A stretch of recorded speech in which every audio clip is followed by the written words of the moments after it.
Halo, assalamualaikum warahmatullahi wabarakatuh. Jadi ini terkait deposit uang kemarin. Jadi sebenarnya kalau deposit hanya uangnya itu sebenarnya memang nggak ada atau nggak bisa, karena kan memang dimanapun itu deposit itu kan pasti ada uang ditaruh, kemudian ada barang yang disepakati, jumlah barangnya berapa, harganya berapa, kan seperti itu. Nah, jadi sebenarnya nggak bisa. Terus kemudian untuk solusinya, kemarin kan sudah saya kasih tahu solusinya, alternatifnya seperti apa. Nah, untuk alternatifnya itu saya sedikit ralat lagi. Jadi yang pertama itu ke operasional jurnal, lalu daftar perkiraan, kemudian ke sini. Nah, ada uang muka penjualan ini. Nah, ini mungkin bisa diedit atau terserah dibiarkan juga nggak apa-apa. Misalkan ini uang muka penjualan atau misalkan dalam kurung DP, misalkan ini misalkan saja. Misalkan oke, sudah ada uang muka penjualan atau DP. Nah, kemudian yang pertama itu sekarang ke transaksi kas bank. Jadi kemarin kan kalau kemarin cara yang saya kasih tahu itu kan kasnya kan masuk secara berangsur-angsur. Nah, padahal kan sebenarnya seharusnya kasnya itu kan masuk langsung semuanya di awal gitu. Gitu kan. Jadi kasnya langsung masuk, langsung diakui sebagai hutang. Nah, kemarin kan cara yang saya kasih tahu itu kan masuk secara urutan. Jadi satu persatu kasnya masuk secara berangsur-angsur. Seharusnya kan masuk langsung jadi satu. Nah, caranya itu seperti apa? Seperti ini. Jadi langsung di transaksi kas bank ada kas masuk, misalkan DP Katul, misalkan siapa gitu, Pak siapa gitu, atau siapa gitu ininya, apa namanya, customernya, misalkan PT, misalkan PT SAT gitu, PT SAT. Kemudian nah ini dipilih uang muka penjualan atau DP tadi. Jadi langsung uang masuknya atau kas masuknya langsung dianggap sebagai hutang. Misalkan ini 1 juta, 1 juta, kemudian simpan. Oke, setelah simpan maka saldonya langsung muncul di sini sebagai uang masuk atau deposit 1 juta. Nah, ini ada deposit 1 juta. 1 juta. Ini hanya misalkan pakai ini uang muka DP, atau misalkan pakai buat akun baru lagi juga nggak apa-apa. Kemudian selanjutnya adalah bikin bank isi baru. Kemudian ini misalkan bank DP gitu. DP penjualan, namanya adalah misalkan DP penjualan. Kemudian ini dipilih banknya tadi, DP penjualan, uang muka penjualan, dan ini di oke.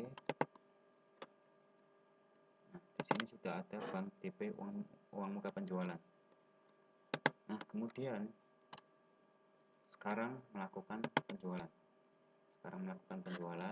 Nah, untuk histori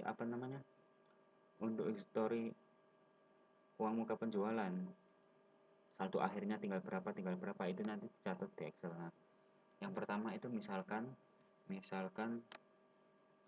ini penjualan pertama. Jadi di sini tuh cara bayarnya pilih bank, kemudian DP uang muka penjualan itu tadi. Nah, pilih misalkan DP SAT, misalkan pengiriman kartu atau apalah, misalkan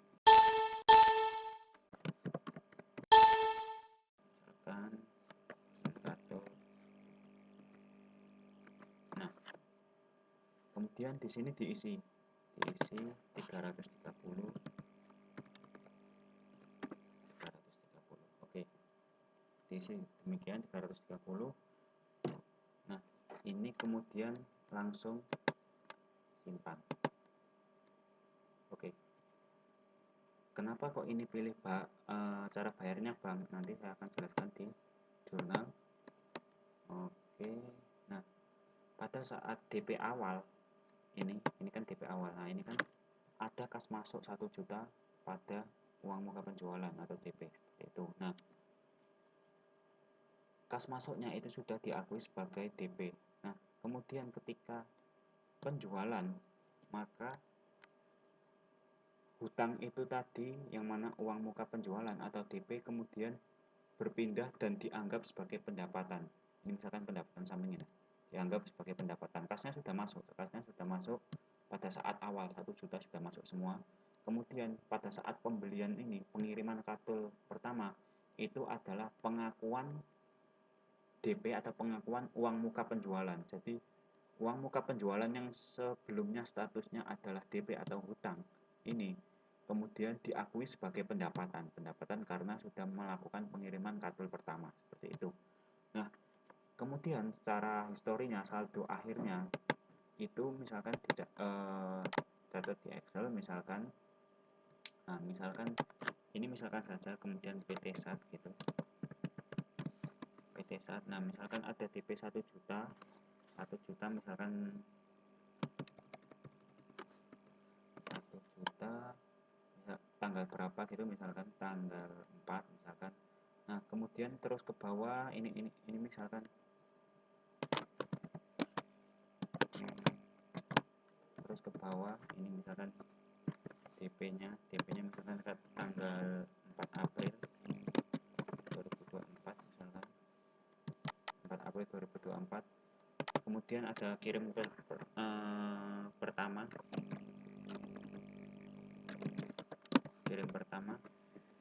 itu 330 ini saldo akhir katakanlah saldo akhir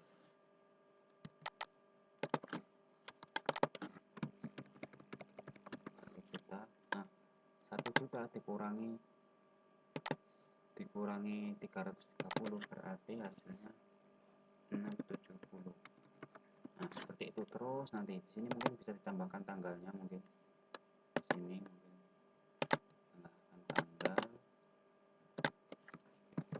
DP ini misalkan tanggal 4 April tanggal 4 April. Kemudian misalkan pengiriman kedua misalkan 4 April juga misalkan.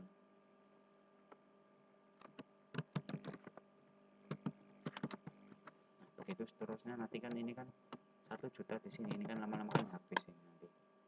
Jadi seperti itu caranya. Jadi transaksinya melalui kas bank untuk melakukan pengakuan DP, kas masuk pada uang DP tadi. Kemudian secara berangsur-angsur nanti bayarnya pakai bank ini tadi, DP penjualan, kemudian diakui yang mana posisinya DP, posisinya sebagai hutang, kemudian diakui sebagai pendapatan.